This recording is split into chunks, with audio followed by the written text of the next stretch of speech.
جو اس زمانے کا سپر پاور تھا، اس کے وائس رائے مطلب بادشاہ کے بعد سب سے طاقتور وزیر بنے۔ یہ ایسے تھا کہ آج کوئی UK کا پرائم منسٹر بنے۔ یوسف علیہ السلام کا ذکر قرآن میں 27 مرتبہ ہوا ہے اور یہ واحد پیغمبر ہے جن کی ڈیٹیلز قرآن میں بائبل سے بھی زیادہ ہے۔ آپ صلی اللہ علیہ وسلم نے انہیں سلام کیا، انہوں نے سلام کا جواب دیا اور آپ صلی اللہ علیہ وسلم جبرائیل علیہ السلام کے ساتھ چوتھے آسمان کی طرف روانہ ہوئے۔ وہاں ان کی ملاقات ادریس علیہ السلام سے ہوئی۔ ادریس علیہ السلام دنیا کے پہلے انسانوں میں سے تھے۔ آدم علیہ السلام اور شیت علیہ السلام کے بعد ادریس علیہ السلام کو انسانوں کا تیسرا نبی مانا جاتا ہے اور دنیا میں سب سے پہلے ظلم کے خلاف جہاد انہوں نے ہی کیا تھا۔ ادریس علیہ السلام کو دنیا کا پہلا سائنٹسٹ بھی سمجھا جاتا ہے کیونکہ انہوں نے پہلی دفعہ دنیا میں پین قلم یوز کیا تھا، پہلی دفعہ آسمان میں سٹارز اور پلانٹس کی موومنٹ کو آبزرو کر کے انسانوں کی زندگی آسان بنائی تھی۔ ادریس علیہ السلام کا ذکر قرآن میں 2 مرتبہ ہوا ہے۔ آپ صلی اللہ علیہ وسلم نے انہیں سلام کیا، انہوں نے سلام کا جواب دیا اور آپ صلی اللہ علیہ وسلم 5ویں آسمان کی طرف روانہ ہوئے۔ وہاں آپ صلی اللہ علیہ وسلم کی ملاقات ہارون علیہ السلام سے ہوئی۔ جب موسیٰ علیہ السلام پیغمبر بنے تو انہوں نے اللہ سے دعا کی کہ میرے بھائی ہارون کو بھی میرے اس مشن میں شامل کریں، تو اس طرح ہارون علیہ السلام بھی پیغمبر بنے۔ موسیٰ علیہ السلام نے ہارون علیہ السلام کو صرف اس لیے چوز نہیں کیا کہ وہ ان کے بھائی تھے، بلکہ اس لیے کیونکہ ہارون علیہ السلام بنی اسرائیل کے سب سے بڑے اسکالرز میں سے تھے۔ موسیٰ علیہ السلام بچپن سے فرعون کے گھر میں پلے بڑے تھے، جس کی وجہ سے انہیں بنی اسرائیل کی کتابوں اور اسکرپچرز کا اتنا علم نہیں تھا، تو انہیں ایک ایسے شخص کی ضرورت تھی جس کے پاس ان ساری چیزوں کا علم ہو، اور وہ تھے ہارون علیہ السلام۔ اور آج تک یہودیوں میں سب سے زیادہ اسکالرز ہارون علیہ السلام کی اولاد میں سے ہیں، جس کی وجہ سے ہارون علیہ السلام کی اولاد کو یہودیوں میں ایک اسپیشل سٹیٹس حاصل ہے، جس طرح اسلام میں سیدوں کو حاصل ہے۔ ہارون علیہ السلام کا ذکر قرآن میں 20 مرتبہ ہوا ہے۔ آپ صلی اللہ علیہ وسلم نے انہیں سلام کیا، انہوں نے سلام کا جواب دیا اور آپ صلی اللہ علیہ وسلم 6ٹھے آسمان کی طرف روانہ ہوئے۔ وہاں آپ صلی اللہ علیہ وسلم کی ملاقات ایک ایسے پیغمبر سے ہوئی جن کا ذکر قرآن میں سب سے زیادہ کیا گیا ہے،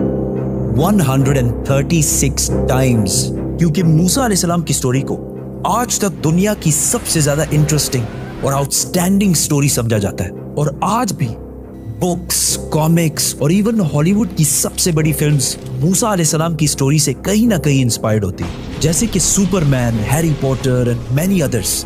یہ سارے سٹوریز بلینز آف ڈالرز کما چکے ہیں۔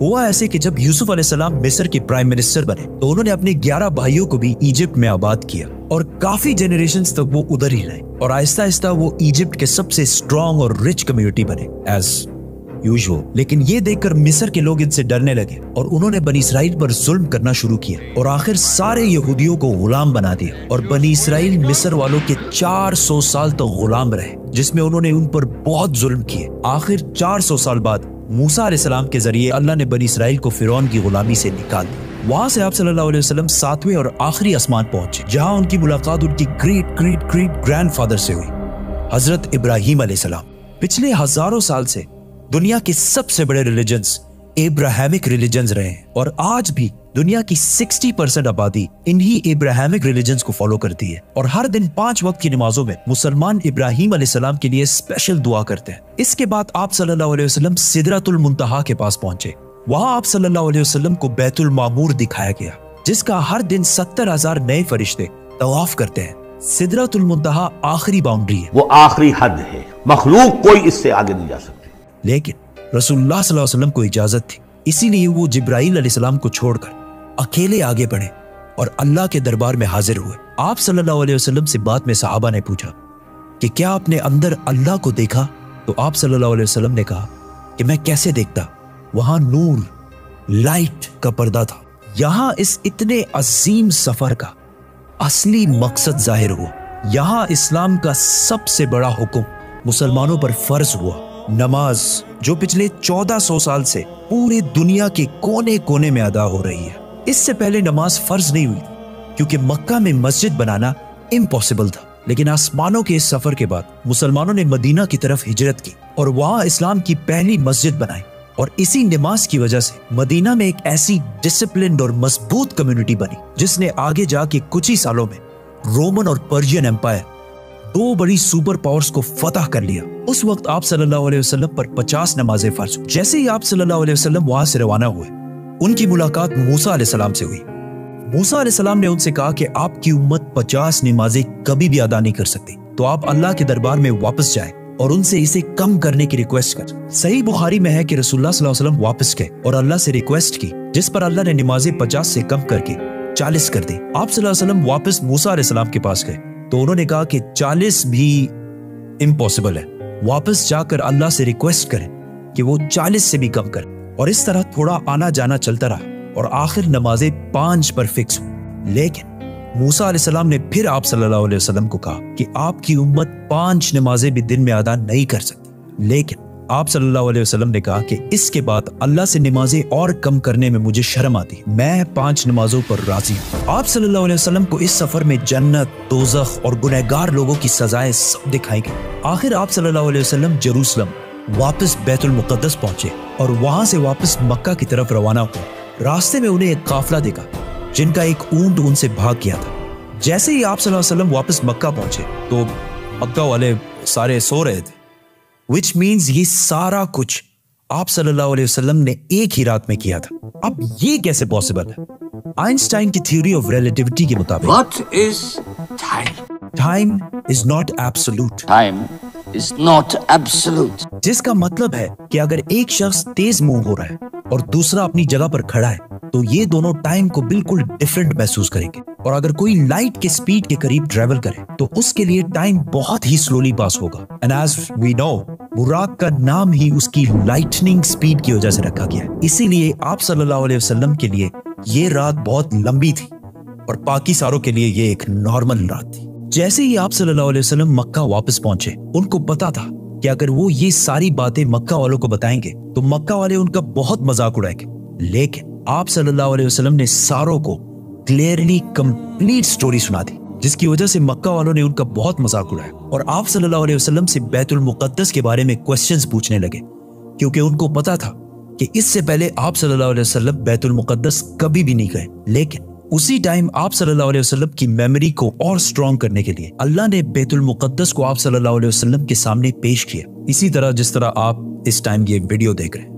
مکہ والے آپ صلی اللہ علیہ وسلم سے بیت المقدس کے بارے میں پوچھتے رہے اور آپ صلی اللہ علیہ وسلم ان کے ہر بات کا جواب دیتے رہے، جس سے وہ سارے بالکل شوک ہو گئے۔ آپ صلی اللہ علیہ وسلم نے انہیں اس قافلے کا بھی بتایا جس کا اونٹ بھاگ گیا تھا، اور اس کے تھوڑی ہی دیر بعد وہ قافلہ بھی پہنچ گیا، اور انہوں نے کہا کہ یہ سب کچھ سچ ہے، جس سے مکہ والے اور بھی شوک ہو گئے۔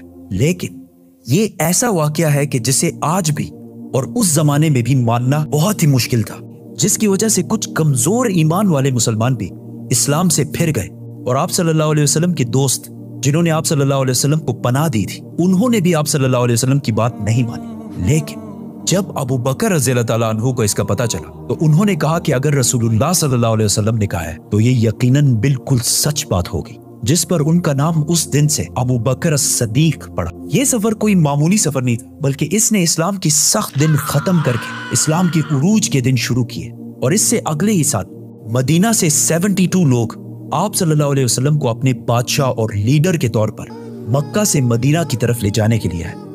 تو میرے پیارے معزز ناظرین، یہ تھی ہماری آج کی ویڈیو کہ کس طرح ایک عظیم رات میں ایک عظیم سفر، ایک عظیم سیر حضور پاک صلی اللہ علیہ وآلہ وسلم کو کرایا گیا۔ امید کرتے ہیں کہ آپ لوگوں کو ہمارے ویڈیوز پسند آ رہے ہوں گے۔ آپ لوگ اپنی پسندیدگی کا اظہار ہمارے ویڈیوز کو لائک، کمنٹس اینڈ شیئر کر کے کیا کریں۔ آپ لوگوں کو کس طرح کے ویڈیوز چاہیے آپ لوگ صرف ہمیں بتا دیں، ہم اسی طرح کے انفارمیٹیو ویڈیوز آپ لوگوں کے لیے ضرور لائیں گے۔ تو ملتے ہیں ایک ایسی ہی دلچسپ ویڈیو کے ساتھ، تب تک کے لیے اپنا خیال رکھیے اور ہمیں اجازت دیجیے۔ اللہ حافظ۔